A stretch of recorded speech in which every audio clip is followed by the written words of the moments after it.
President Ibrahim Traore will break a record. A breaking news.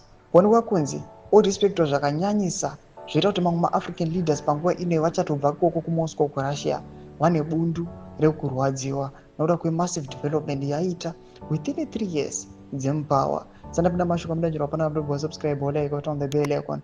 According to my pictures at circulator especially pa X zvamuri kuona izvi. Mudanjiro kwa muchinzi Captain Ibrahim Traore is more respected than Emerson Mnangagwa.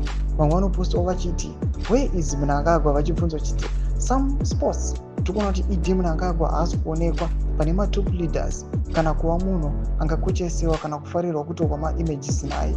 Panguva ine vanhu vachiona kuti Ibrahim Traore panguva ine okonzeresa kuRussia nekuda kwemassive development yaari kuita kunyika kwake. Panguva inoi zvanyatso kubuda pachena kuonekwa kunzi matrue leaders ndeapi nemafake leaders ndeapi.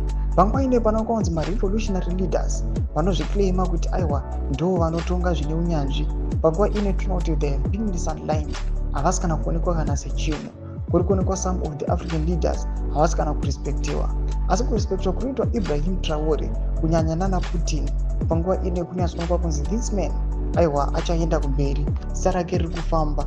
Mbodudzai mafungiro enyu nokudii pamusoro pechitiko ichi. Panguva ino yatiri kuona kuti maZimbabweans right now they are eager and vane chido chokuona development iri kuitikawo kuBurkina Faso ichiitika munyika mavo. Panguva ino pari kuonekwa kunzi the regime nezvigananda zviri kuita kuluta maresources enyika. Pinda comment section medu mafungiro enyu, musaona subscribe or like, turn on the bell icon.